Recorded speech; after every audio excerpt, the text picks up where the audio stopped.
In the late 19th century, an unremarkable young man in the American Midwest quietly began assembling something far more powerful than an oil company. At first, it looked like a business success story, but over time it became something else entirely: a framework, a set of rules, a method of control so effective that it outlived its creator and embedded itself into the foundations of modern capitalism. That man was John D. Rockefeller. In 1870, he controlled a small fraction of America's oil refining capacity. Within a decade, that fraction became dominance. Within a generation, it became near total control.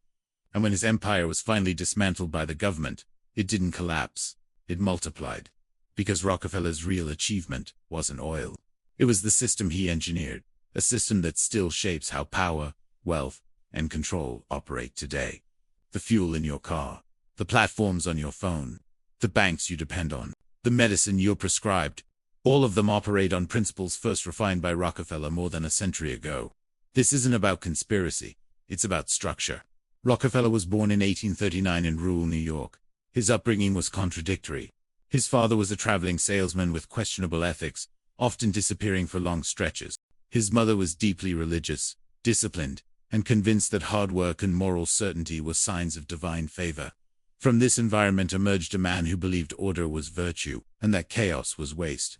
When oil was discovered in Pennsylvania in 1859, the industry exploded overnight. Wells appeared everywhere. Speculators rushed in. Prices collapsed, then surged, then collapsed again. It was unpredictable, violent, and inefficient. Most people saw opportunity in drilling. Rockefeller saw opportunity in control. Rather than gamble on finding oil, he focused on refining it. The quiet, unglamorous process of turning crude into usable fuel. Refining didn't depend on luck. It depended on scale, cost, discipline, and logistics. By the mid-1860s, Rockefeller's refinery in Cleveland was already one of the most efficient in the region. But efficiency alone wasn't enough. Competition still existed. And competition, in Rockefeller's mind, was the enemy of stability. So he pursued a different strategy. Instead of fighting rivals endlessly, he absorbed the entire process around them. He stopped buying barrels and began manufacturing them himself. He stopped relying on shipping companies and negotiated exclusive transport arrangements. He stopped selling through middlemen and built his own distribution networks. Every cost that once enriched someone else was pulled inward. This wasn't innovation for innovation's sake. It was consolidation as strategy. As his costs dropped, Rockefeller gained leverage. He could sell cheaper than anyone else and still make money. Others couldn't. When prices fell, competitors bled. Rockefeller endured. Then he moved to the next phase. He offered buyouts. If a rival accepted, they were paid fairly, often generously and sometimes given a management role. If they refused, Rockefeller lowered prices until resistance became impossible. The choice was simple: join or disappear. Within months, most refineries in Cleveland were under his control. Then New York, then Philadelphia, then the rest of the country. By the end of the 1870s, one organization processed the overwhelming majority of America's oil. At that scale, Rockefeller encountered a new problem: legality. State laws limited corporate ownership across borders. A single company wasn't supposed to dominate an entire national industry, so Rockefeller's lawyers created something new. Instead of one company owning everything, ownership was transferred into a centralized entity that held shares in dozens of companies. Control flowed upward, profits flowed inward, and liability became diffuse. The modern holding structure was born. It didn't refine oil. It didn't ship oil. It didn't sell oil. It controlled the entities that did. This structure became the blueprint for corporate organization in the 20th century. From industrial conglomerates to modern tech giants. By the early 1900s, Rockefeller's wealth was unmatched. Adjusted for inflation, no individual before or since has rivaled his economic dominance. And yet, public opinion turned against him. Journalists exposed aggressive tactics. Lawmakers responded. Antitrust legislation emerged. Eventually, the government intervened. In 1911, the Supreme Court ordered Rockefeller's empire dismantled. Standard Oil was split into multiple independent companies. On paper, it was a victory for competition. In reality, it made Rockefeller richer, because he retained ownership across the newly created firms. As independent companies, they grew faster, attracted new investment, and expanded globally. The whole was broken apart, and the pieces became more valuable than the original.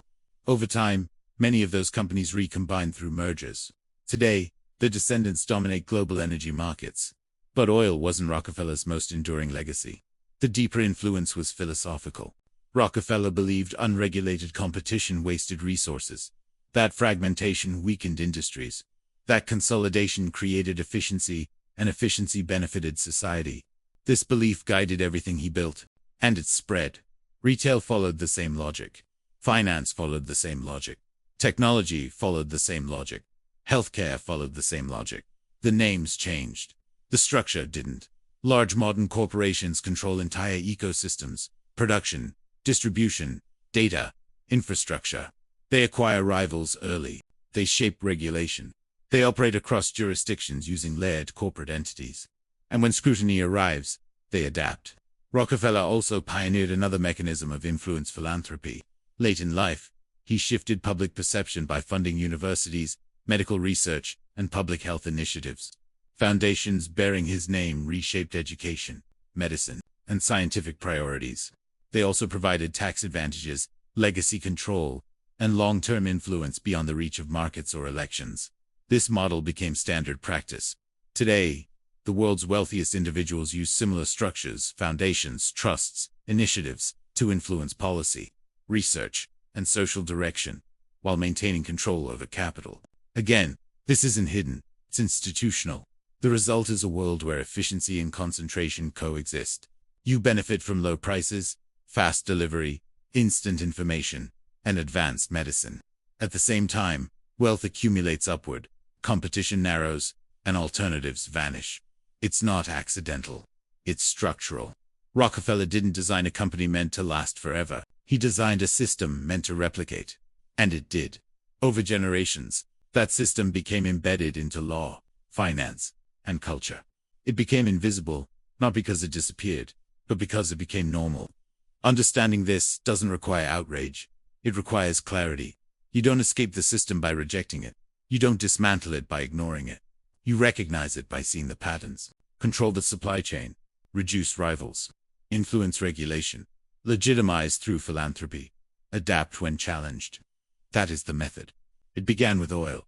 It now defines the global economy. John D. Rockefeller didn't just shape an industry. He shaped how industries operate. And long after his death, the world continues to run on the logic he perfected. Not because it's evil, but because it works. And once you see it, you'll see it everywhere.